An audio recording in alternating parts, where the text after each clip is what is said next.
Yeah. Alright, this is very cool. We're doing a special edition of 5 Talks today, and the reason behind it is because I'm sure, as you well be aware, the SABC Editorial policy is currently up for review, and as an employer of the SABC, or employee at the SABC, a member of 5FM, I obviously have a stake in this, and as does any member of society, as stakeholders in a public broadcaster. So what we thought we'd do is get a seasoned journalist, as well as journalism students, to come and help open up the discussion about what an editorial policy needs to look like within the South African context, and also, I think, specifically for 5FM's sake, within the context of a youth radio station. So I thought a cool way to break the ice, seeing as this is the first time we're doing this, would be to just treat this like the first day of grade 1 and go back and go around the board. And Tandeka, I think, because maybe you're a bit more seasoned than the rest of us, just to start off by introducing yourself and explaining the role that you take within the journalistic space. Okay, and it's a bit difficult for me to do that, but my name is Tandeka, and I am the economics editor here at the SABC in the news division, and I'm responsible for all business, finance, and economic news across TV, radio, and digital. I think a lot of that as well speaks to like a fundamental integrity that journalists need to have, and in order for us to have a robust media industry in this country, we need people who, when the time calls for it, to step outside of the norm and to challenge.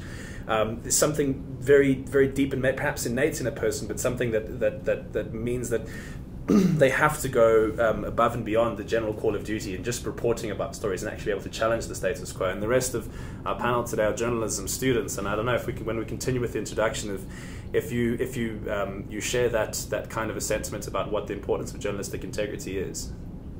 Yes, I actually do. I mean, it's very difficult.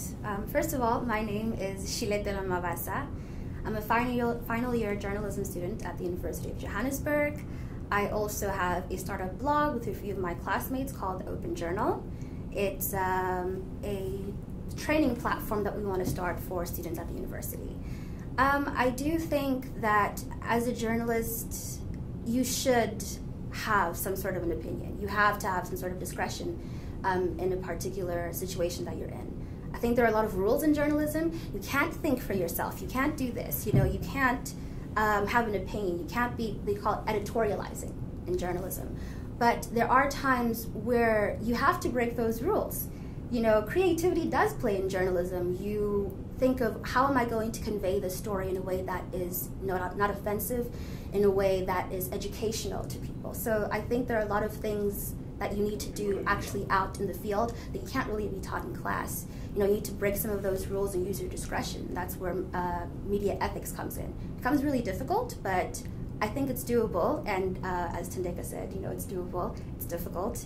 It's scary.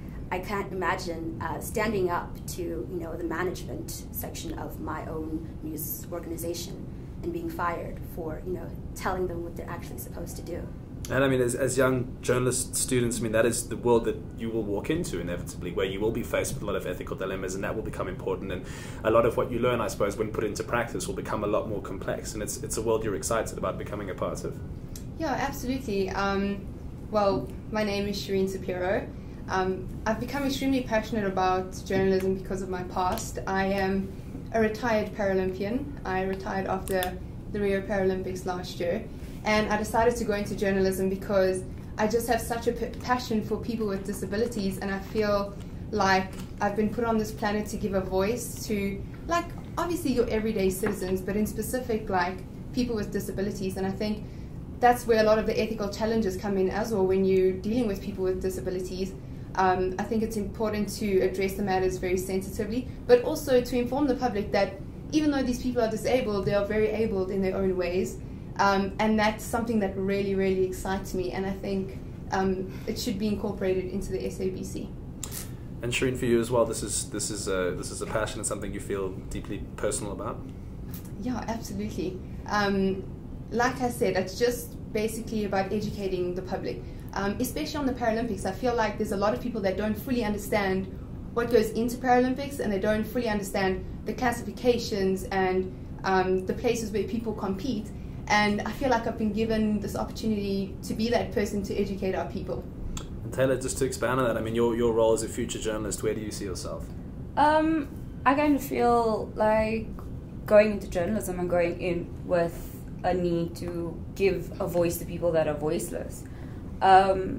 So coming from the background that I've come from, you don't see a lot of diversity in our media anymore, and that's a problem because you're marginalizing a whole lot of sections of the population, and I think that's an issue. It needs to be sorted out, and one way of doing that is getting it through in the media, because everybody's got access to media, be it print, broadcast, so it's always going to be an issue that comes up.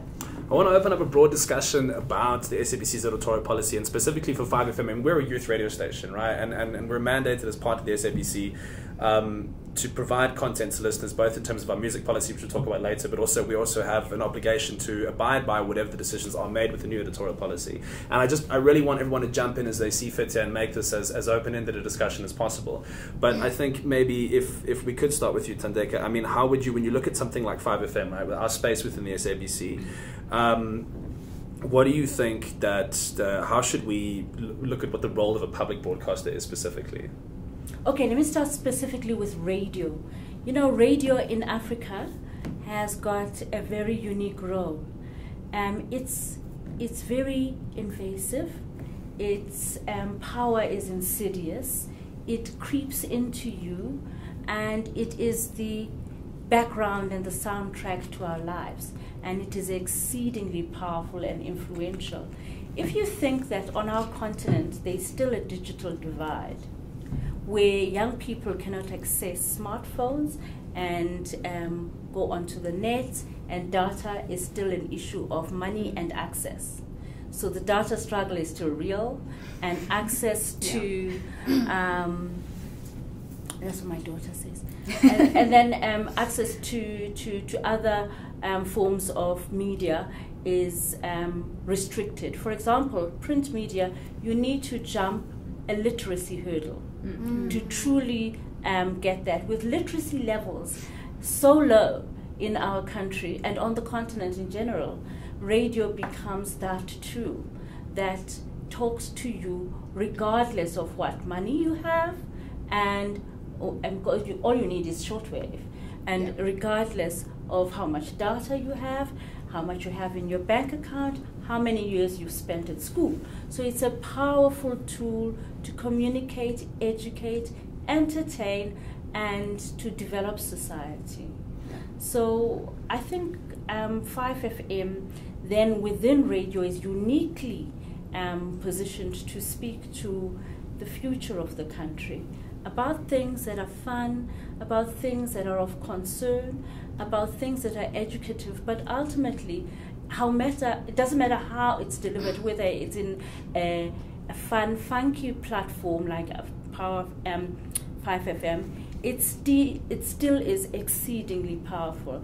And yeah, that's why I think that first of all, 5FM is the future, the youth are the future, and radio, against all predictions, has a long, long life in our society. Do you believe that as well as journalism students? When we talk about radio as a medium, there's something that, I mean, as practitioners of it, obviously we don't want it to go away, but right, you guys, you know, you look at print media, traditional forms, you look at radio, you look at digital content. I mean, do you think that it's thriving and will continue to exist? Yeah, absolutely. Yeah.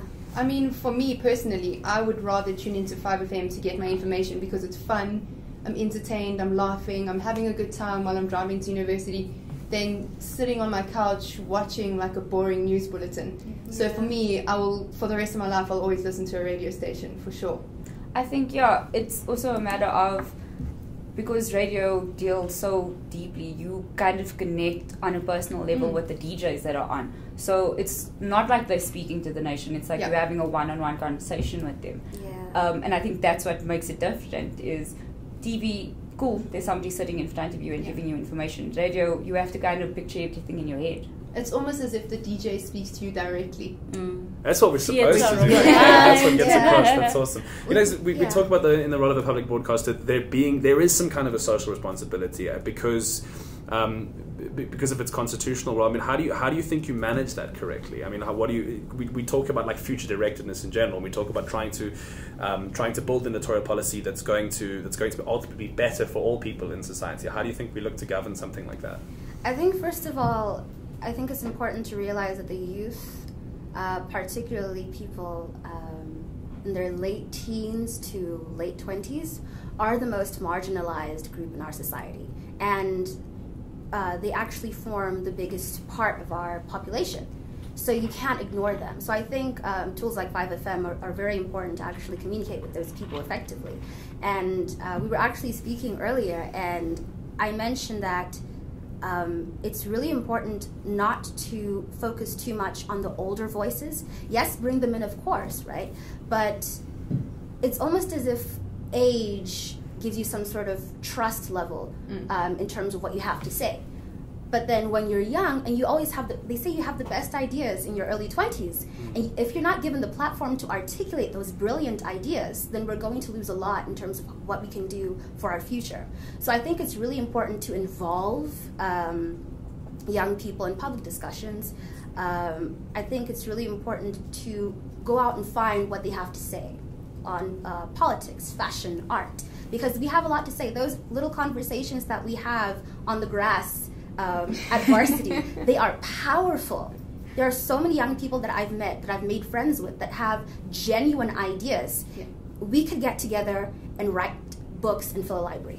We really could. And it's so personally rewarding to hear you say that, because I remember when we started 5 Talks, the general pushback was like, why the hell, it's 5FM, why are you talking about serious things? Yeah. And there's this perception, understanding. You talk about generational divide. I think it's interesting to maybe try and narrow that to a South African context specifically.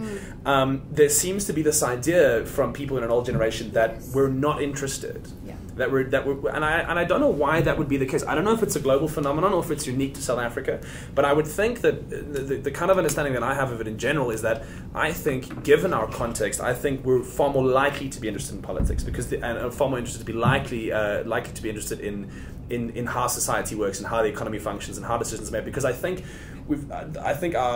can we swear? I don't know. I think that the stuff that we're dealing with is a lot more serious than it is to a lot of the rest of the world, and I think there isn't really a blueprint of how we ought to go forward, and I think that's maybe why we do tend to be quite an engaged youth population. But I don't think it's a matter of us not wanting to be involved. I think it's a matter of we don't want to be involved in what the older generation wants us to be involved in. We don't spring off the same ideas that they've had.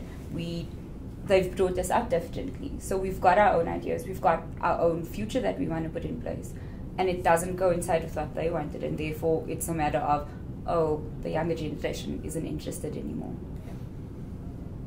And when we talk about something like, and maybe Tandeka, you could help give us some insights here, when we talk about the SABC, right? So we talk about 5FM, obviously there's a distinction, but people might not understand the SABC as an SOE between the need to be a commercial entity, right? And then follow along commercial lines that are appealing to certain people based on market trends and etc. And then on the other side of that, also having this public mandate that we're talking about. I mean, How do we see that divide? Development mandate. Yeah, now I'm beginning to feel very old because of this discussion. But the SABC has a unique obligation, which is because it's owned by every single citizen of this country through television licenses, through just paying your tax, and it's almost like a birthright. It's almost like water. The SABC belongs to all citizens of this country, and it should have something for everyone always. And that something for everyone always is different for different segments of our population. For example,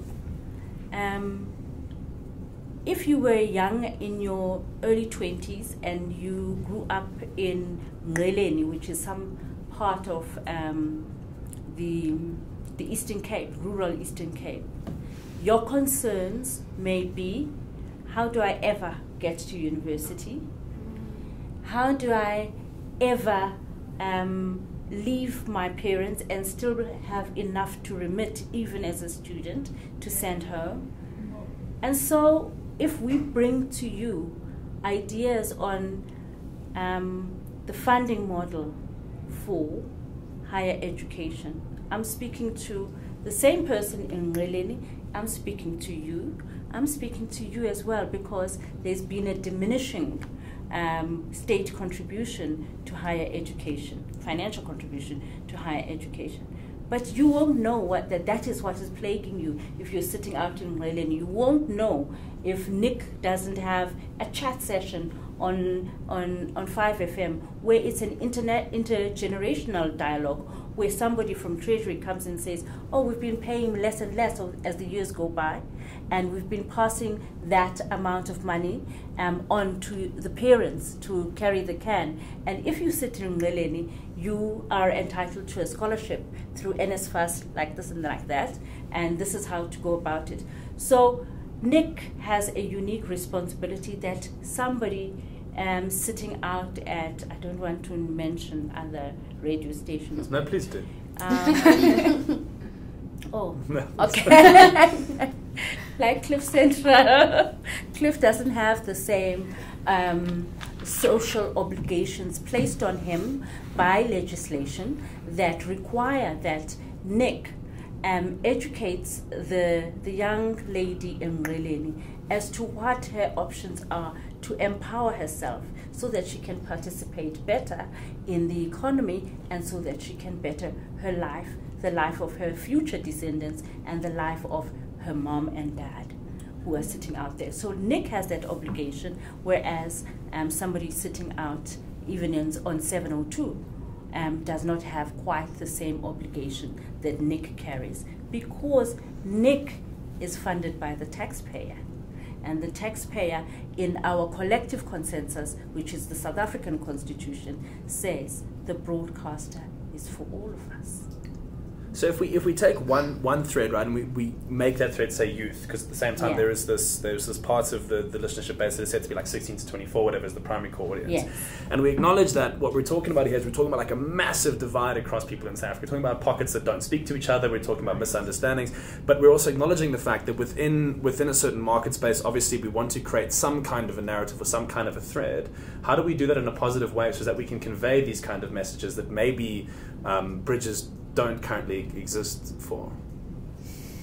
I think that something that I don't like that the SABC has been doing for a long time, and something I think because of technological, constraints, is kind of grouping everything together, just mushing it all together. And what you're saying is very important, right? But I don't think that someone from out in a village in the corner of Eastern Cape, would want to hear like maybe probably 90% national news. It would actually be very good if that person had a radio station close to where they live that probably sourced some national news from an SABC station. You could have stringers that send news there and they just translate it for that person in their particular language. I think language is also a barrier because, Nick, you speak in English on your station.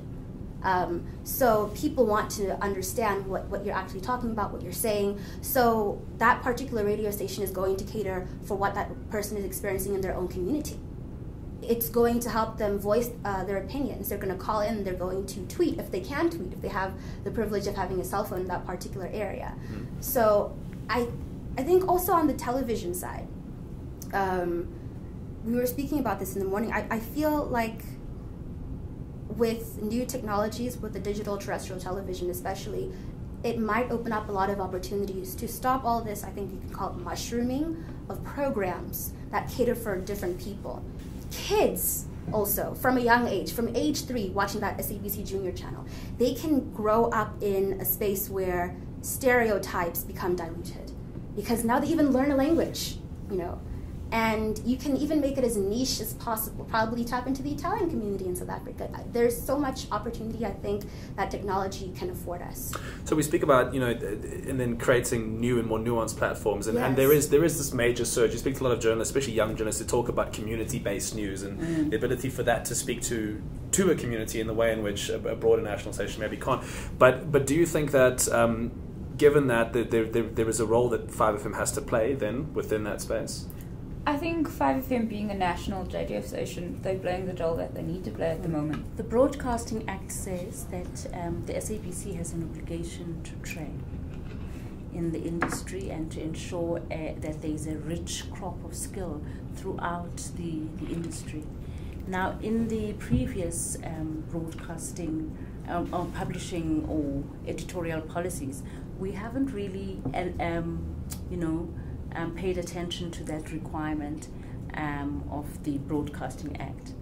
Now, I went to speak to Jane Duncan to see if we can collaborate in training, because what I'm getting from you and what I got from her was that there is a need for the SABC on some of its platforms to honor and to place student work.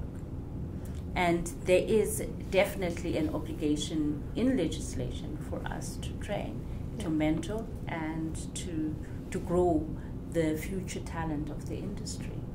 So yeah, I'm getting that, and I'll certainly mention it in our next meeting. We've got subcommittees of the editorial review process.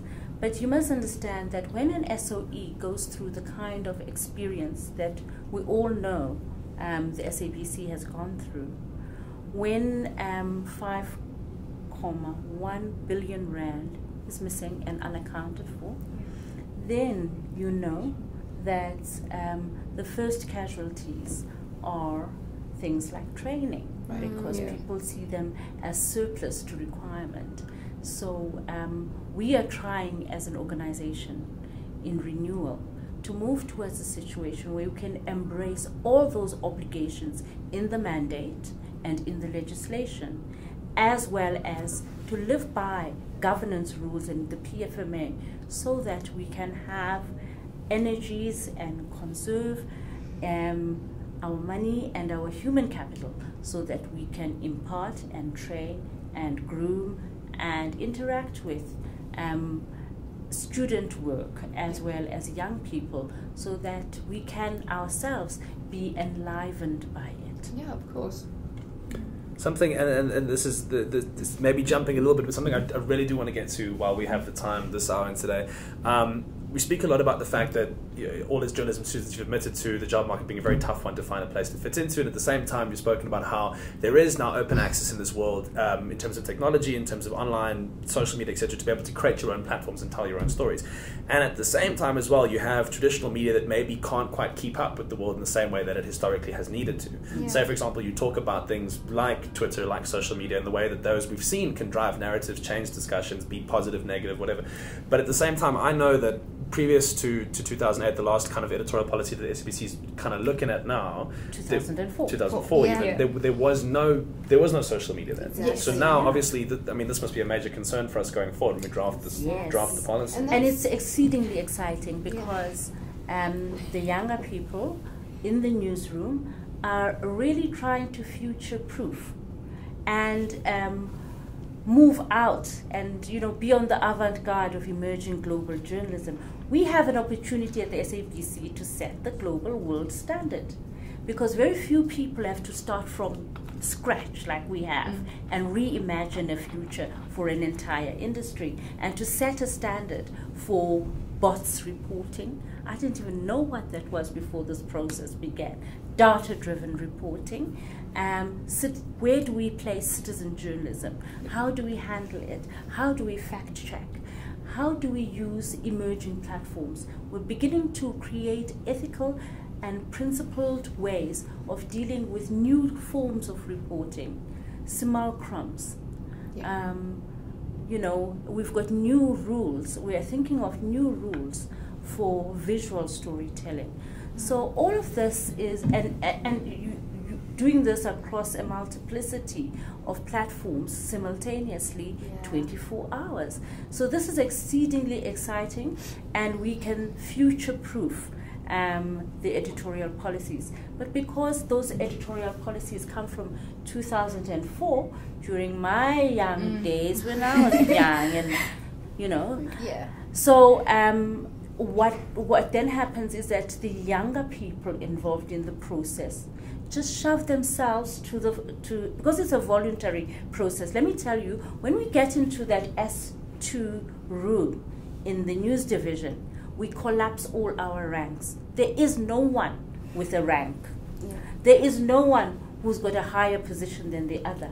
No idea is more solid because it's coming from somebody senior than an idea coming from somebody younger. In fact, we think we have inverted this hierarchy in the sense that it's the younger people who are taking hold of the digital side of the editorial policy, forming those committees, manning those committees, having the discipline to actually read and study the BBC editorial policy, the Norwegian one, the Danish one, the Finn one, Iceland, Canadian one, PBS of New York, as well as the Australian broadcaster, the Chinese broadcasting system as well.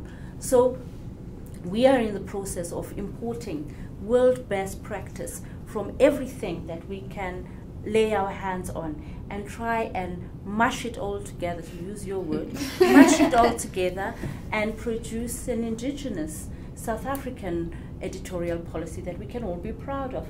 And hopefully it will be a future-looking editorial policy that is for the digital age and for the ages beyond it, because the principles of journalism, doing no harm, educative, entertaining, erudite, learned, worldly, accommodative of all worldviews, those don't change. The platforms, the technology, everything may change, but the fundamentals don't change. And we shouldn't break the rules, because the rules are meant to protect the rights of others. If you look at the rules of journalism, they often come up to, even the beauty of it is that 16(1)(a) of the South African Constitution really defines the boundaries and the rules for journalism, in the sense that they offer a very liberal, generous discourse on freedom of expression. However, it's constrained from hate speech. By hate speech, you may not propagate war, and you may not propagate violence. Now, coming from the past that we have come from, of violent prejudice and of hate speech and of invasions of the neighboring countries and so on, and of the violation of other people's dignities, that's where the boundaries between the rights begin and end. And I think that we shouldn't violate those, because when you violate a journalistic rule, chances are you'll harm another. It's very dangerous as well. I mean, the world that we live in, where we've seen how there are traditional media publications who, at a need to, I guess, catch up with the trajectories of social media, have maybe suspended certain journalistic principles in order to be able to get stories out, or in order to be able to maybe jump on popular narratives. I mean, what I find interesting is that I kind of grew up with Facebook and with Twitter, and you know, so when I was in grade 7, suddenly this new social media site exists, and we don't know what to do with it, but it's kind of just this way we're playing around with our friends. And then suddenly we get into like grade 10, and you lose a cell phone, and somebody goes, hell, like, let's make a Facebook group about this. And so organically these things evolve, right? But there's no broader understanding or no retrospective understanding of what they're actually going to mean and what they're actually going to be able to do. And we've seen now that we live in a world where they're inextricably linked to ideas and how people think about the world. Is it something that, I mean, how is this being taught in journalism schools at the moment? I think with social media, it's become one of those things that, because it's so new, it hasn't exactly been put into our syllabus yet. It's a learn as you go kind of process. So it's a matter of, you kind of have to sit back and go, would I be allowed to do this in journalism? Wouldn't I allowed to do this? Would it be frowned upon if this is posted? Like, what are the steps? And it's because it's not policy yet anyway, and it's because it's not been written into our textbooks, it's kind of like, use your discretion. As a journalism student, you know what your values are, you know what your ethics are. Does this fall into categories of your ethics? It falls back down to the ethical principles that we taught almost on a daily basis, isn't it? And I think it's extremely important for social media to be added into our SABC editorial policy, because a lot of people don't understand, like social media, we all know, can go completely out of control. There's stuff that gets posted that are completely unethical. And that's why it's extremely important for it to be included into our policy, so that we know when is this enough and when is this too much. Right. Yeah. I think it's a matter of, as well, if a journalist posts something and your public doesn't like what's been posted, your journalist needs to be able to go back to your policies and say, it's just into the policies, this would have been fine to post. Yeah. To show your public, I haven't overstepped the boundary. It was something that has been given to me, that I was following procedure. Yeah, I just think that one of the major problems is that I found that the SABC in some way kind of contravened their own policy. Like, I found that after each chapter, the universal service and access, whatever, it always said on the review section, will be reviewed after every 5 years. Yeah. There's a huge gap between 2004 and 2017. It should have been reviewed in 2007 when YouTube came out. So that would have covered the whole broadcasting live aspect.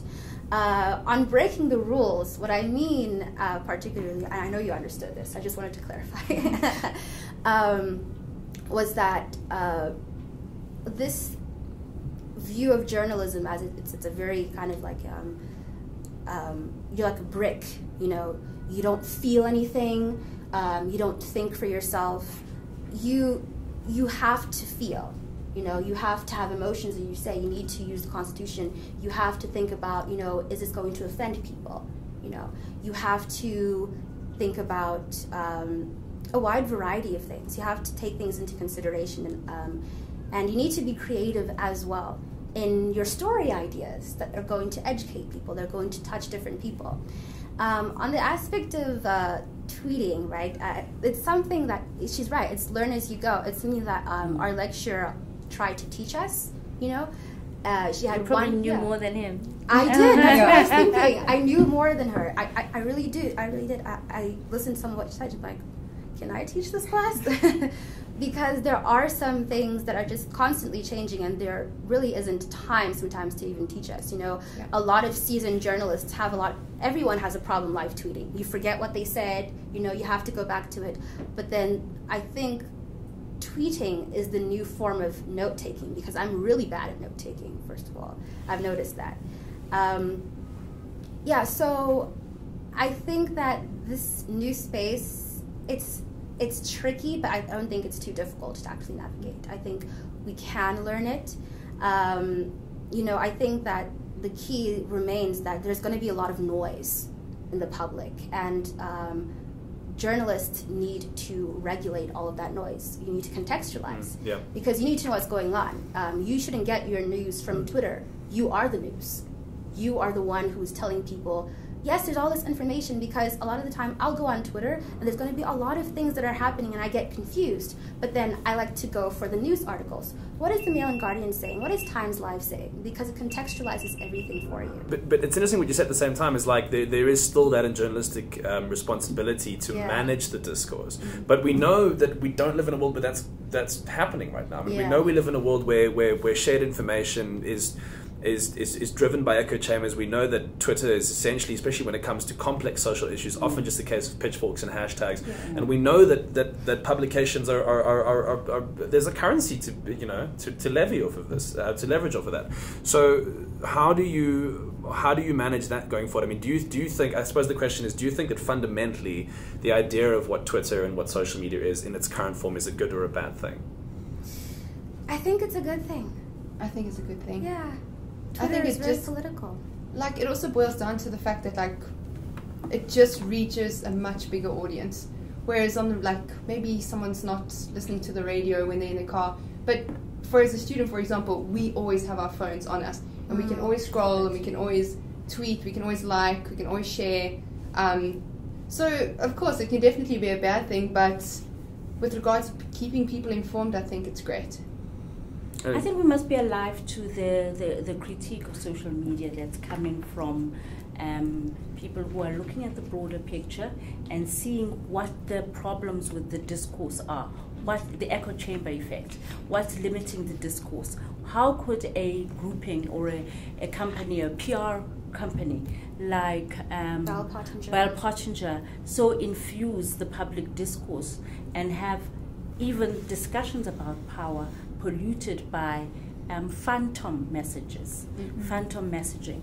So that's where we come in as journalists, we are supposed to unearth or excavate the broader dynamics of this discourse and how it relates to society. We're supposed to play our agenda-setting role, which is to frame the discourse in a myriad of different ways and then engage with it.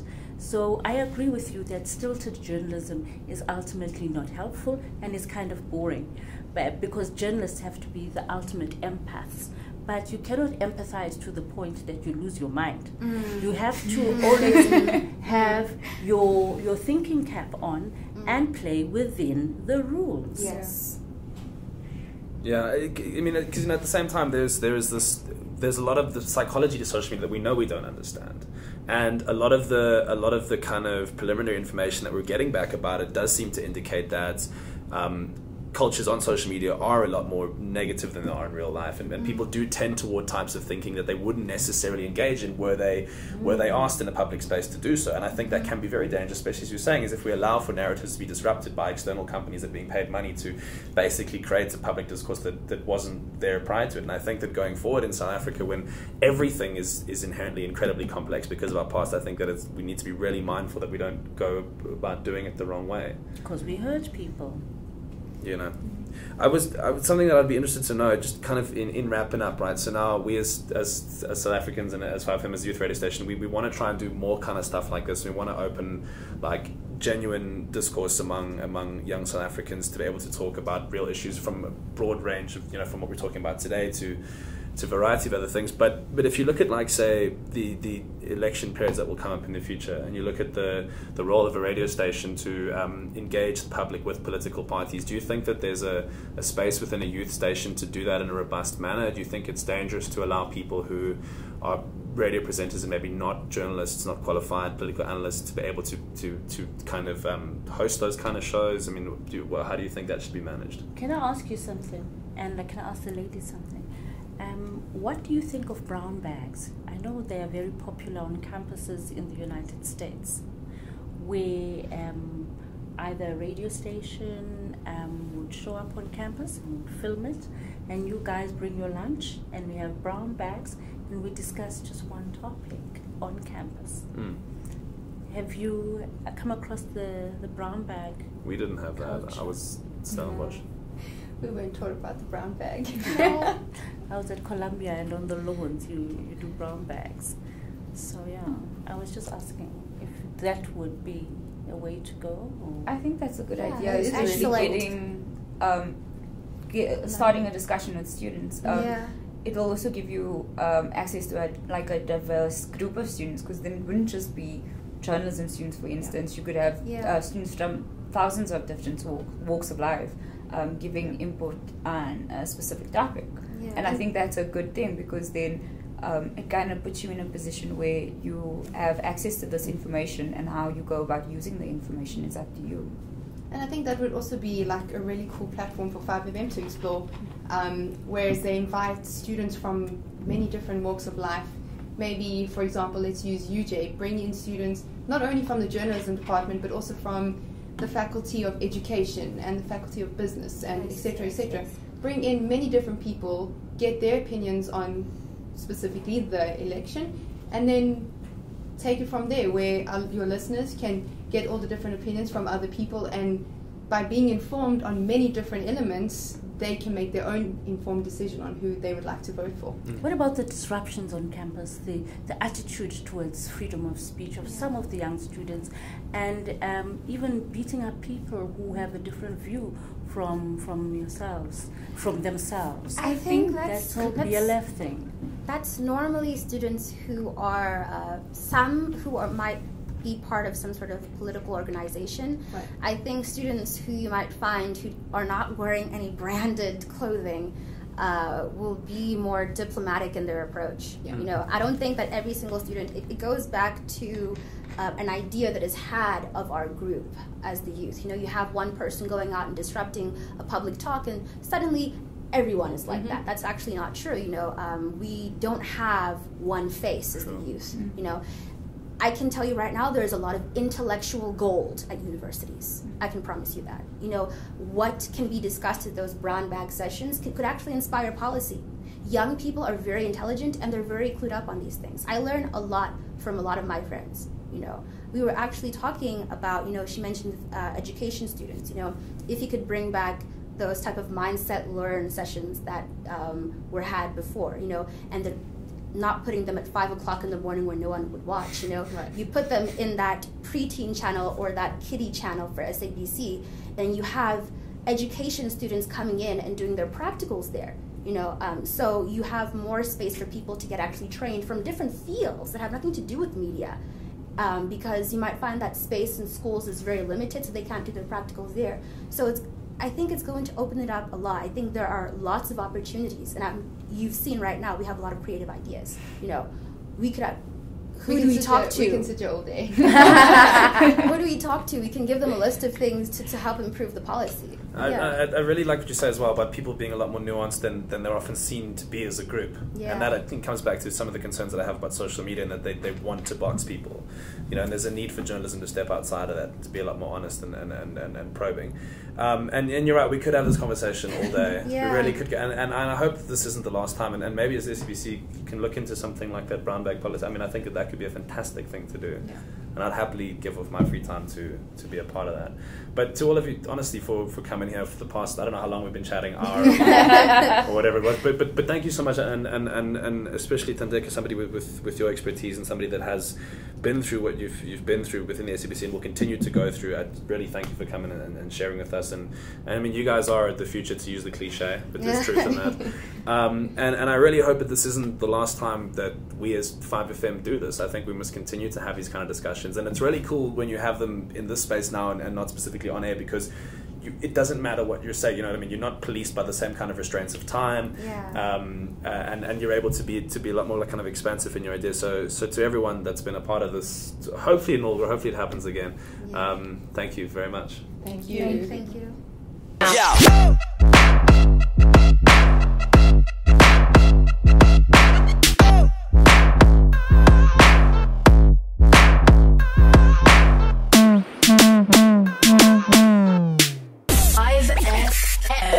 5FM TV on YouTube. 5FM.